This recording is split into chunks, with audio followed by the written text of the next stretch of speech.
पढ़ ला इलाहा इल्लल्लाह, पढ़ ला इलाहा इल्लल्लाह। मेरा बेटा पढ़ाई में पहले बहुत अच्छा था, लेकिन अब उसको सबक याद नहीं होता। तो याद रखें कि उसके लिए 3 दफ़ा रब्बि शरह ली सदरी व यस्सिर ली अमरी वहलुल उक़दतम मिन लिसानी यफ़क़हू क़ौली रब्बि ज़िदनी इल्मा। पानी पे दम करके उसको पिलाया करो।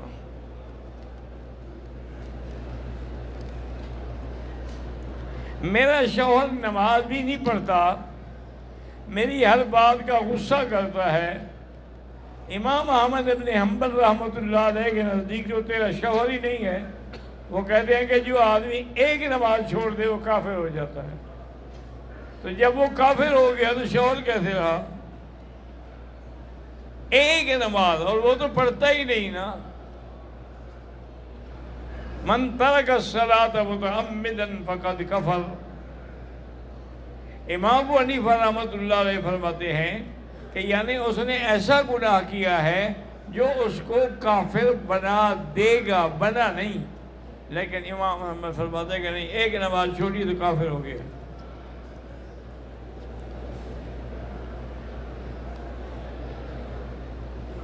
अगर औरत अपने हाथ के नाखून न काटे, उम्रा या नमाज वो तो हो जाएगी, लेकिन नाखून बढ़ाने से हजूर पाक ने मना फरमाया है कि नाखून बढ़ाना जो है ये मुसलमानों की अलामत नहीं, काफिरों की अलामत है। इसलिए हजूर पाक ने इसे मना फरमाया है। और आजकल तो नऊज़ बिल्लाह ऐसे ऐसे नाखूनों पे फिर रंग लगाए जाते हैं।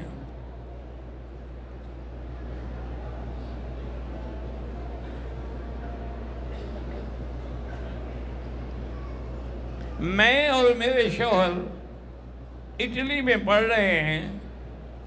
मैं अपनी रिसर्च के लिए अमेरिका जाना चाहती हूँ।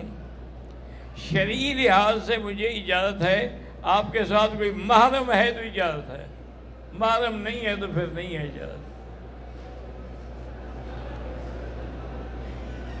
अगर दम लग जाए तो वो दम हुदूद हरम में देना होगा, किसी और मुल्क में नहीं।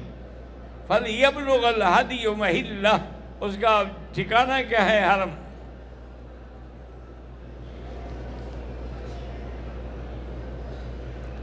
अगर हम नफली तवाफ करना चाहें तो एक वक्त में एक आदमी के लिए नियत करें या 10 आदमियों का एक नहीं, एक के लिए एक। बहरहाल कुर्सी पर नमाज पढ़ना मजबूर के लिए जायज़ है, मजबूर ना हो तो फिर तो जायज़ ही नहीं है। ये जैसे बहुत सारे हमारे लोग जो हैं बैठ के नफलें पढ़ते हैं, हालांकि हदीस है कि अजरुल कायद निस्फ अजरुल कायम, कि बैठ के पढ़ने से आधा सवाब मिलता है। बैठ के तो उस वक्त पढ़ा जाए जब हजूर पाक ने कभी बैठ के नहीं पढ़ी, जब आखिरी उम्र में आपका बदन भारी हो गया तो फिर नफलें बैठ के पढ़ लेते थे।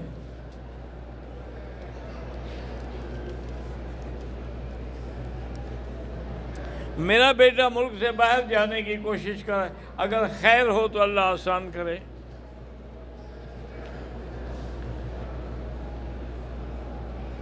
मेरी साली बीमार है, अल्लाह शिफा अता फरमाए।